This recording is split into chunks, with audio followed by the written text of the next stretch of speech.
Tetsuya, meus amigos, sejam bem-vindos para essa grande jornada. Eu peço para vocês, como é de costume, por favor, apertem os cintos. Vamos ter uma viagem rumo a uma tradição, a tradição lituana, através de Even Shelemah, que pode ser também traduzido como pedra fundamental, pedra completa. E ela se refere a uma das obras do Gaon de Vilna, e aqui, através de alguns comentários do Rav Shmuel Maltzen, do ano de 5.633, 1872. E a ideia dessa série de aulas, num total de 11 aulas, como a gente tem as Sefirot, que na verdade não são 10, mas são 11, porque uma delas é móvel e é o conhecimento. E é esse mesmo conhecimento que nós vamos nos aprofundar e é através desse remez, ou seja, através dessa alusão, aperfeiçoar os nossos atributos, as nossas características pessoais, como uma pedra que é lapidada, que ela pode ser utilizada, assim como traz de uma serra e teomar, as pedras são lapidadas e por isso que o Kohen Gadol não podia mostrar sua nudez, vamos aperfeiçoar as nossas características pessoais. Então, o Gaon de Vilna traz para a gente que o serviço divino ele depende desse reparo, desses atributos que nós temos em relação à nossa roupagem pessoal. E todo e qualquer tipo de transgressão, ela pode e deve ser consertada, só que deve ser entendido que ela possui alguns pilares, que nós chamaremos de base. Como consta também no Tânia, e o Tânia também fala essa relação entre os elementos, aqui no caso, o Gaon de Vilna, ele cita sobre a importância e os shorashim, ou seja, essas raízes de trabalhar isso através de 4 bases. Através do fogo, através da água, através do ar e através do pó. Esses são os elementos, o fogo, o que há dentro de nós que deve ser trabalhado, que é a arrogância e também a ira, a kas, né? Todo aquele que está com ira, assim traz os nossos mestres, existe uma alahá que a gente não pode nem olhar para uma pessoa que está com ira, lo aleino, não é positivo, e também a arrogância é o fato da pessoa deixar sempre de receber aquele conhecimento como um cli, um recipiente que transborda. Lembrando que cli é algo muito importante que nós temos que aperfeiçoar o nosso recipiente para poder receber esse conhecimento. Então esse é o fogo. Para trabalhar isso, essa característica de fogo, nós temos que colocar o fogo, o desejo, a verdadeira vontade, o verdadeiro desejo de colocar a busca pelo conhecimento, a ravá naquilo que a gente vai utilizar. Nós temos também um outro elemento que é a água, assim como consta na Parashá Noa, que a gente tem que a grande mikveh, que ocorreu durante esses 40 dias, 40 noites, como também temos a Arba'in Seah, que é a medida de uma mikveh. A água, ela também purifica, mas ela vem em uma relação também dos sentimentos, daquilo que a gente sente. Como a gente coloca essa vontade, a nossa verdadeira vontade? Não é proibido a gente desejar algo, desde que seja para a gente, para a nossa família, para o crescimento do carral, da nossa querrilá, das pessoas, mas olhar a grama do vizinho e falar assim, aquele carro é mais bonito do que o meu carro, aquela casa é mais bonita do que a minha casa, eu queria aquilo que não é meu. Isso a gente não deve fazer, isso é a recomendação do nosso mestre, o Gaon de Vilna, conhecido também como Rabino Eliyahu de Vilna. Para vocês terem uma ideia, assim traz a tradição lituana. Um dos meus amigos que estuda hoje numa yeshiva em Israel, numa yeshiva que fica em Jerusalém, ele certa vez me disse que um dos seus mestres o contou que o Gaon de Vilna é uma daquelas pessoas que quando estavam estudando e chegavam os anjos querendo trazer revelações dos segredos, ele expulsava os anjos da casa porque ele falava, que mérito eu vou ter se eu não conseguir receber esse sod?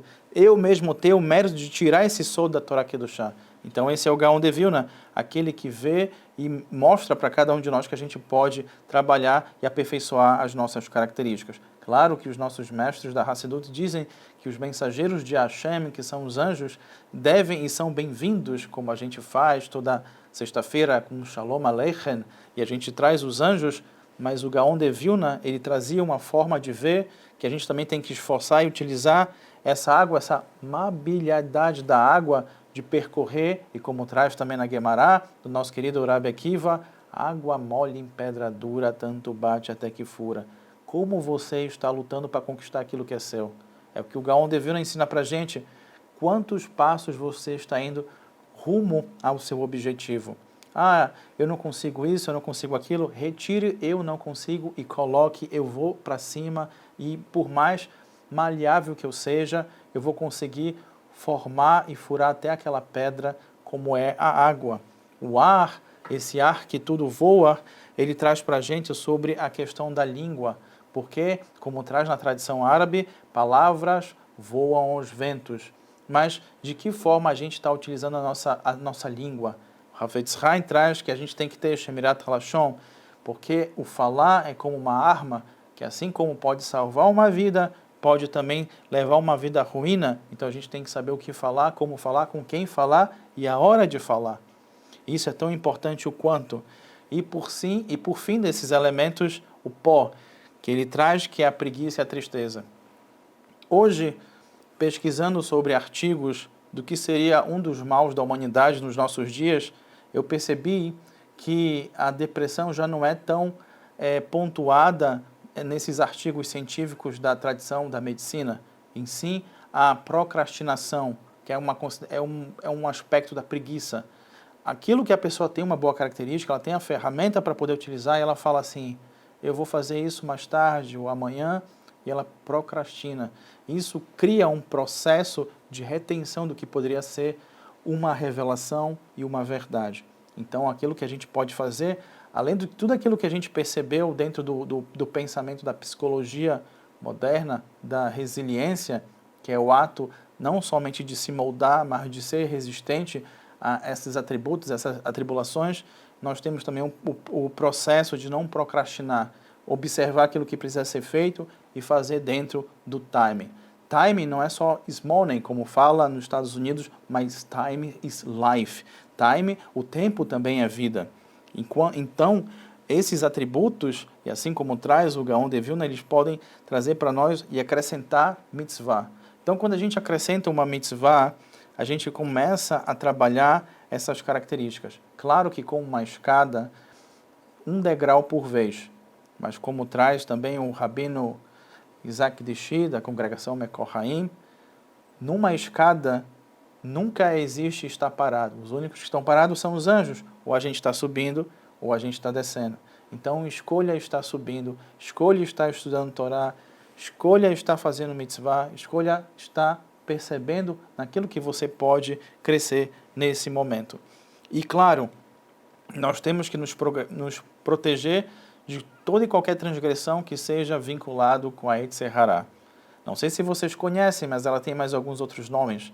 Ela também pode ser chamada do Malach HaMalvet, o anjo da morte, como também um testador, Satã. E ela também foi citada até nos filmes de arte, como também naquele filme clássico do Sétimo Selo, do Ingmar Bergman, onde ela joga um xadrez com um cavaleiro. Ela mostra que a morte em si, ela faz uma estratégia para retirar aquela pessoa. Mas para vencer esse jogo da vida, o xadrez, etc., nós temos que entender quem é a principal pessoa da sua vida e quem é o diretor do seu filme. É você que agora está escutando essas mensagens radiofônicas até o coração de vocês. Como traz a Hassidut, palavras que entram no coração, ficam no coração. Então, que nós temos que entender que nós temos que vencer a Yetzer Hará. Acredito que vocês já escutaram a história do Hafetz Haim, que ele estava na Lituânia e quando ele foi se levantar, a Yetzer Hará falou, dorme mais um pouco, e a Yetzer Hatov falou, não, faz a Avodat Hashem, e assim a gente vai conseguir entender qual é o anjo, qual é o tipo de anjo a gente deve escutar. É aquele que te leva a fazer uma mitzvah, que leva a te aperfeiçoar, lapidar a tua pedra interior, que é o teu recipiente, ou aquela que faz tu procrastinar ou sair do caminho, o caminho de Hashem. Nós temos que entender também que existem níveis de alma, 5 níveis de alma. Nós temos Nefesh, que corresponde como fosse e é a alma animal. Nós temos Ruach, nós temos Neshamah, Hayah e Yehidah. Todos esses 5 halakim da Neshamah, eles se referem a esse crescimento que nós temos dentro de nós. Dentro da tradição judaica, também citando obras dos nossos grandes mestres, existem Gigulim, que são reencarnações.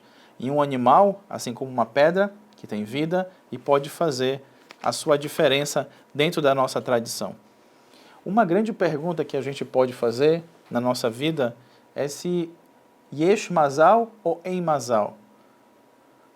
Há ou não há mazaloto, há sorte, não há sorte? E como isso acontece e funciona para Am Israel e para cada um de nós? Por isso eu peço para vocês perceberem exatamente esse Mekor, ou seja, essa fonte. Maseret Shabbat, Talmud Bavli, na página Kuf Nun Vav Amud Aleph, ou seja, na página 156. Nós temos alguns mazalot, algumas características. Assim traz esse tratado, o tratado de Shabbat, que uma pessoa que tende a nascer em Ma'adim, ou seja, em Marte, ou seja, a pessoa que nasce, o que seria em português, na terça-feira, ou Yom Shelishi, no terceiro dia, ela teria uma tendência a ira ou a derramar sangue. Isso é um exemplo. Existe o Mazal, existe essa força ligada a Mazalot, mas todo e qualquer momento a gente pode quebrar esse tipo de natureza e a gente tem essa possibilidade de se tornar uma pessoa melhor. Um exemplo disso, quem tem essa característica e quer fazer de forma positiva, se transforma num grande professor de artes marciais, se transforma num shohet, num moel. Ele usa essa força ligada, essa força de Marte, em movimento, para fazer algo positivo. E dessa mesma forma a gente pode fazer isso em relação a outras características pessoais que a gente pode observar dentro de nós. Um exercício prático que a gente pode ter, e é cabalístico, é ter um caderno de anotações.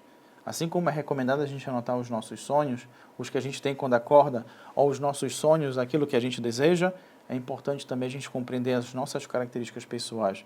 O que a gente pode perceber que a gente pode se aperfeiçoar.